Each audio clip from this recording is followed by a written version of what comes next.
बहुजन सौरभ, बहुजनांच्या सामाजिक व सांस्कृतिक चळवळीचे मुखपत्र। नमस्ते, जय भीम। मैं एडवोकेट डॉक्टर सिद्धार्थ कामले, दैनिक बहुजन सौरभ का मुख्य संपादक। मित्रों, आज कुछ खुलासे ऐसे हुए कि ये पूरे अपने देश को जिस तरीक़ा से यहाँ का इलेक्शन या कोई भी चुनाव जो इन्फ्लुएंस करता, डाइवर्ट करता और हर चीज़ों से, तो वो है टिकटॉक करके एक बहुत बड़ा एक चैनल है। टिकटॉक करके एक ऐसा ये है सिस्टम है कि जो हर वक्त पूरे देश में अशांति या जो भी कुछ फैलाना है उसको मतलब में जो भी है वो सब ऐसी। इसको अपन ने इंडिया में उसको बैन किया था, बहुत जगह उसको कई देशों में उसने बैन किया गया, लेकिन उसको आज अमेरिका ने परचेस किया। क्यों किया, क्या हुआ? और उन्होंने कहा कि हम उसका जो नाम है, एल्गोरिथम जो उसका जो ये जो है उसका सिस्टम है, उसको हम लोग चेंज करेंगे, ऐसा करेंगे वैसा करेंगे। कहने का मतलब ये है कि हमें पूरे विश्व में कुछ ऐसी ताकतें भी है जो उनके मतलब के लिए जो काम करे उनके लिए वो फेवरेबल है, वो उनके लिए करते, स्पाई करते, ये सब दुनिया भर की चीज़ें हमने आज सुनी। बड़ा शौक लगा कि इतना सारा ये देश में अभी कुछ ये ग्लोबल जो कंसेप्ट हो गया है, पूरे दुनिया को मालूम है। अभी तुम इंडिया से बात मत करो, वो पूरा का पूरा आप यहाँ से हम लोग सामने में वीडियो कर रहा हूँ, शायद हो सकता है कोई पृथ्वी में और भी कोई लोग होंगे जो अपने को सुन रहे होंगे, वो समझ रहे होंगे, उस कुछ बातों को सोच भी रहे होगी कि हमें इसके बाद में क्या करना है। तो ये सब प्रकार जो हो रहा है वो निश्चित रूप से कुछ ना कुछ आदमी थोड़ा सा डरता है। आज सबसे बड़ी और एक खबर ऐसी है कि मोदी जी को फिर दोबारा ट्रम्प ने डराया, धमकाया और इन्होंने सोचा कि हम कुछ भी नहीं बोलेंगे। मोदी जी ने अपने पूरे लोगों को कहा कि भाई जो भी कुछ ट्रम्प ने हमें जो भी कुछ बोला उसको सब चुपचाप रहो। इसके पीछे 2-3 कारण हो सकते हैं कि सबसे पहले तो वहाँ पे जो गुजराती लोग हैं अमेरिका में वो ज़्यादा प्रमाण में है। ब्रिटेन में गुजराती लोग बहुत ज़्यादा है और वो चाहते होंगे कि किसी भी कीमत पे, किसी भी हालत में इस देश को बर्बाद भी हो जाए, लेकिन हमें उनकी सुरक्षा करना है। ये बहुत ही नैरो कंसेप्ट है। सेकेंडली, जो साहस चाहिए था, जो ताकत चाहिए थी, वो ताकत तुमको पब्लिक से मिलती है। यहाँ जो पावर है उनके हाथ में मोदी जी का, वो चोरी का पावर है। जो चोरी का पावर है, लोगों ने चुन के न दिया हुआ पावर है, झूठे पावर के ऊपर में जब तुम ताकत भी नहीं कर सकते। आज तुमने चाहा कि नहीं हमको अमेरिका के साथ में लड़ना है तो कोई तुम्हारे साथ तक नहीं आएगा। दुनिया को मालूम है कि ये किस तरीका से वहाँ बैठे। जब भी कभी कोई किसी को ये पता चले कि यह आदमी बोगस है, चुन के गलत रास्ते से आया और हमें डिक्टेट कर रहा है, तो निश्चित रूप से उसका पावर भी कम हो जाता है। उसके नज़दीक पास के लोग भी उसको जो जिस तरीका से रिस्पेक्ट है वो नहीं देते और उस वक्त वहाँ पे हिटलरशाही पनपती है। हिटलरशाही का मतलब है कि सत्ताधारी ने जो भी उसको यंत्रणा है, पुलिस यंत्रणा हो, मिलिट्री हो, सीबीआई है, जो भी कुछ है, उसका वो डर बता के वो पेपर बॉम्ब फोड़े जैसा बात होती है। ये बात पूरे इतिहास में इसके पहले भी बहुत बार हुई है और इसका मिसयूज ये बार बार होते रहा और बहुत बार यहाँ तक हुआ कि जहाँ पाकिस्तान में जब भी कभी वहाँ की लोकल सत्ता थी वो मिलिट्री ने उन्होंने फिर दोबारा छीनी, लेकिन हमारे इंडिया में मात्र उनको कोई पावर नहीं, क्योंकि जो भी मिलिट्री और ये है वो प्रेसिडेंट ऑफ इंडिया के अंडर में आती है, अलग अलग मिनिस्ट्री के अंडर में आती है, तो उसके वजह से ये यहाँ पे संभव नहीं है। लेकिन बहुत ही ये दुर्भाग्यजनक बात है कि हमारे देश में ये क्या चल रहा है। दोबारा उत्तर प्रदेश की एक हमें बात आ गई। उन्होंने तो मुस्लिम कम्युनिटीज़ को इतना ये किया कि उन्होंने कहा कि बिहार के चुनाव के पहले उनको थ्रेट हुआ कि योगी आदित्यनाथ ने उन्होंने कहा कि भाई तुम हमसे संभल के रखो, रहना है तो हमें इसी ढंग से रहो। कितनी भाषा, किस तरीका से ये भाषा का इस्तेमाल हो रहा है। और ये आदमी क्यों करता है, ये आदमी ऐसे बौखला क्यों जाता है। हर आदमी को जब डर लगता है तब वो गाली देने पे सामने आ जाता है, और वो गाली देना फिर धमकी हो या कुछ भी हो, ये सब चीजें उसी के पास में निकलती। जब एक आधे आदमी को मारे बहुत छोटे काम के लिए, तब वो बोलता कि मैं देख लूंगा, साले माँ बहन की गालियां दे के तुमको मार डालूंगा, ये करूंगा वो करूंगा। इसी प्रकार मोदी इसने आदित्यनाथ ने भी ये किया है। और ऐसी और एक मसला केरल में हुआ। केरल में के वो बीजेपी के प्रवक्ता थे, उनका जो नाम था पिंटू महादेव, उन्होंने कहा कि राहुल गांधी के सीने में हम लोग गोली डालेंगे। क्या बात है कि मतलब कितना ये उनको कोई किसी की डर नहीं। उनको लगता है कि हमें कौन बचाएगा, कोई कुछ नहीं बचाएगा। जैसे भी ये सत्ता चले जाए तो ये सब जेल में जाएंगे। और जिस तरीका से हाइड्रोजन बम की जो बात राहुल गांधी जो कर रहे हैं, उनको मालूम है कि हाइड्रोजन बम में ये सब के सब बंद हो जाएंगे, बर्स्ट हो जाएंगे। और सब डरे हुए हैं। जब आदमी डरता है और उसको लगता है कि हमें दूसरा कोई रास्ता नहीं करके, वो उसका ये हो जाता है। जैसे जैसे भी जिस आदमी की सुरक्षा के बारे में और उनको जान पे मारने की जो बात आती है, तो आदमी उतना उतना वो अलर्ट होता रहता है।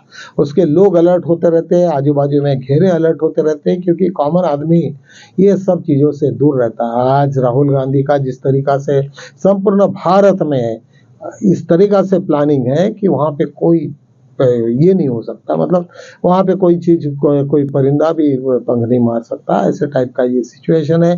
लेकिन घटना दुर्घटना कब क्या होगी, क्योंकि सिक्योरिटी आज तो सेंट्रल गवर्नमेंट के हाथ में है, लेकिन सिक्योरिटी के लोगों ने आज इंदिरा गांधी को भी मारने की ये हुई। और सिक्योरिटी के लैब से ही राजीव गांधी की भी हत्या हुई, गोडसे की तो हत्या वैसे ही हुई। उनको उस वक्त भी कांग्रेस में जब आरएसएस का ये था, उन्होंने वो सब हदें पार करके हुए। उसके बाद में के हाल भी उनको मालूम है कि क्या हुआ, और आज तक वो भुगत रहे बीजेपी के लोग, आरएसएस के लोग। लेकिन उनको कोई किसी बात का डर नहीं लगता। आज इतनी बड़ी बात करने के बाद में फिर कांग्रेस वालों ने भी उसी के ऊपर में पलटवार किया है कि तुमने नाथूराम गोडसे को भी इसी तरीका से मारा है, इतने इतने हत्याएं तुम लोगों ने की है। और उससे लेकिन मोदी और शाह जी ये दोनों भी चुपचाप बैठे हैं। उनको मालूम है कि इसके बगैर अभी कुछ होगा नहीं। चीफ इलेक्शन कमीशन को जिस तरीका से डरा धमका के राहुल गांधी ने उनको पूरा ये करके रखा है, सुप्रीम कोर्ट के सामने में मैटर्स है। और यहाँ पे जिस तरीका से बाकी जगह पे भी हुआ, और जो हमारे पूरे देश में अभी जो घटनाक्रम जो बदल रही है, तो इसके हिसाब से उन्होंने ये कहा कि मैं अभी मरता क्या नहीं करता, तो उन्होंने गाली देना चालू कर दिया। निश्चित मुझे ऐसा लगता है कि बीजेपी में इस तरीका से बहुत बड़ा कुछ गेम होने वाले की संभावना है। यही नहीं तो एक बहुत बड़ी खबर आई है, नीतीश कुमार भी बहुत डरे हुए हैं। वो चाहते हैं कि अभी लालू और ये लोग मिलके ये सब कुछ करें, क्योंकि आदमी को कब तक तुम डराओगे यार। डरावने का भी कोई एक चीज सीमा होती है। लोग कहते हैं यार डरता है, रोज मारने की धमकी देता है, तो मार ना, देख ही लेते हैं एक बार क्या होता है। उसी प्रकार नीतीश कुमार के भी जिस तरीका से हुए, उन्होंने कहा कि नहीं अभी हमको देखना पड़ेगा। और सेकंडली उन्होंने जनता दल का एक अंश ये उन्होंने वो विड्रॉ कर दिया है मणिपुर में का। उसके वजह से भी बीजेपी को बहुत ये लगी, और बीजेपी को मालूम है यदि यार हम लोग नीतीश कुमार ने हमें खेमा में उससे बाहर हो जाए तो हम बिहार में जीरो पे आ जाएंगे, फिर हमारा कुछ नहीं होगा। एक के बाद हम सब खत्म हो जाएंगे, क्योंकि उनके पास में कोई वोट बैंक ही नहीं है वहाँ पे। तो इस टाइप में जब भी कभी कोई प्रॉब्लम्स हो जाता है तो वो लोग दुखी हो जाते हैं।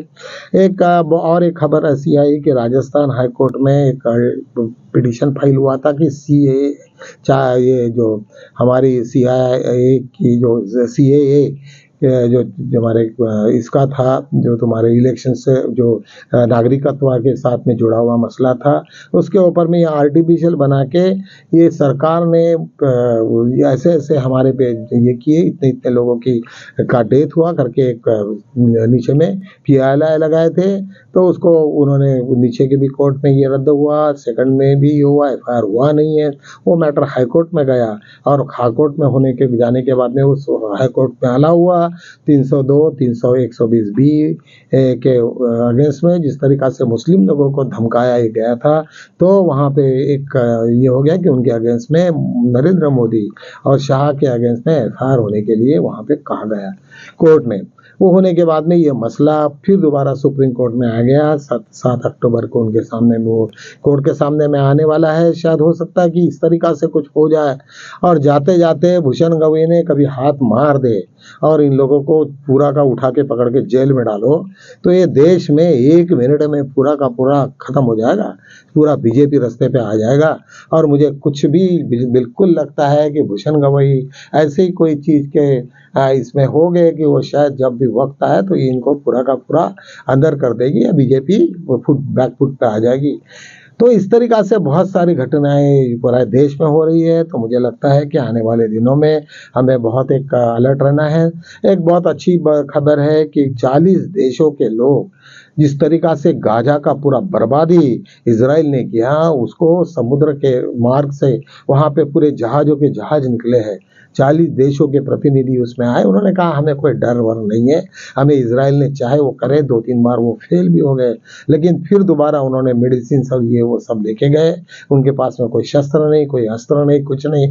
गाजा में जो बर्बादी हो गई, लाखों लोग मारे गए, उनके रिहेबिलिटेशन के लिए वो आए हैं और वो निश्चित रूप से वो अपने इसमें आएंगे। एक बहुत बड़ी एक इंसानियत की मिसाल वो सब दे रहे हैं कि सभी देश के लोग, 40 लोग देश के लोग इजराइल को न मानते हुए वहां से घुसे, निकले और खुलेआम से बड़े बड़े झंडे लेके अपने निकले हैं कि जो भी करना है हमारा बिगाड़ लो। तो कुछ ये दुनिया में ऐसे भी टाइप के कुछ लोग हैं, वो बिल्कुल अपने को मरने को नहीं डरते हैं और उनको कहते हैं कि नहीं, हमें इंसानियत के लिए हमें याद है कि जो भी वहाँ पे लोग मरे, जिन लोगों को मेडिसिन नहीं मिल रहा, भूखे पैसे मर रहे, तो उनके लिए हमें कुछ ना कुछ मदद करनी पड़ेगी। यदि ये सक्सेस हो जाता, बीच में पहुँचे हैं, नज़दीक पास पहुँचे हैं, यदि हो जाता है तो मुझे लगता है कि एक अहिंसा का मार्ग, बुद्ध का मार्ग, ये उसके साथ में लोगों ने लेके चले हैं। और इसी प्रकार से हमारे, मुझे तो लगता है चाइनीज, जापानीज, जिन लोग जहाँ भी हमारे बुद्धिस्ट लोग हैं, उन देशों ने निश्चित रूप से अपना रिप्रेजेंटेशन देना चाहिए। आज पूरे देश को बुद्ध की ज़रूरत है। आज किसी को भी मारने की, ये सब उल्टे सिल्टे चोरी चपट्टे करने की ज़रूरत नहीं है। तुम्हें आज, मुझे लगता है कि आज भगवान बुद्ध के जो उनके विचार थे, उन पे आज पूरे देश ने अमल करना चाहिए, पूरे विश्व में अमल करने का वक्त है। और ये सिचुएशन आनी है, कब तक ये चलेगा? देश कितने लोगों का नरसंहार करते रहेगा? तो मुझे लगता है कि बाबा साहब ने हमें, आम्बेडकराइट लोगों को, एक जो बुद्ध धर्म का जो दीक्षा दी है, तुम्हें उसका जो हम अपने को सहवास दिया है, वो निश्चित रूप से हम उनके बहुत बहुत शुक्रगुजार हैं। तो निश्चित रूप से मुझे भी लगता है कि पूरे विश्व में बुद्ध की वाणी आज न कल गूंजेगी। इन्हीं शब्दों के साथ मैं यही रुकता हूँ। कल मिलेंगे, तब तक के लिए जय भीम।